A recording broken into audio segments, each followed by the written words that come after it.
పచ్చిమిర్చితో egg curries చేసేద్దామా? ముందుగా boil చేసిన ఎగ్‌ని తీసుకొని స్టవ్ మీద బాండీ పెట్టుకొని కొద్దిగా ఆయిల్ వేసుకొని ఈ ఎగ్స్‌కి అక్కడక్కడ నాట్లు పెట్టుకొని ఇవి వేసుకున్న తర్వాత దీంట్లోకి సాల్టు, పసుపు, కారం వేసుకొని ఫ్రై చేసుకోండి. ఇవి ఫ్రై అయిపోయిన తర్వాత పక్కకు తీసేసుకోండి. అదే బాండీలోకి సన్నగా కట్ చేసుకున్న ఉల్లిపాయలు ఒక కప్పు వేసుకొని ఫ్రై చేయండి. ఒక 15 పచ్చిమిర్చిని తుంచుకొని వేసుకోండి.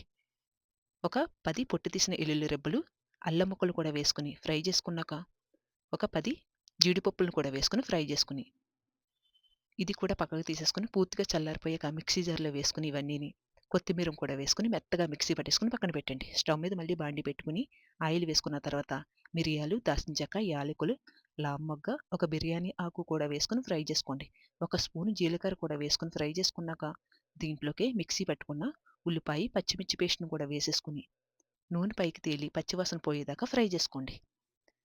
ఇది ఫ్రై అయిపోయిన తర్వాత దీంట్లోకి పసుపు, ధనియాల పొడి, గరం మసాలా, తగినంత సాల్ట్ వేసుకొని ఒక నిమిషం పాటు ఈ మసాలాలన్నీ ఫ్రై చేసుకోండి.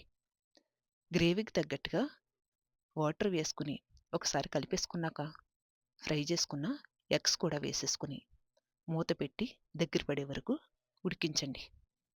ఇది దగ్గర పడుతుందనిపించుకొని దీంట్లోకి కచూరి మేతి, సన్నగా కట్ చేసుకున్న కొత్తిమీర కూడా వేసుకొని కలుపుకొని తీసుకుంటమే. అంతే, పచ్చిమిర్చి ఎగ్ కర్రీ రెడీ అండి. రైస్, రోటీ, చపాతీలోకైతే సూపర్‌గా ఉంటదండి. ఈ వీడియో నచ్చితే గనక లైక్ చేసేయండి. ఛానల్‌ని సబ్స్క్రైబ్ చేసుకోండి.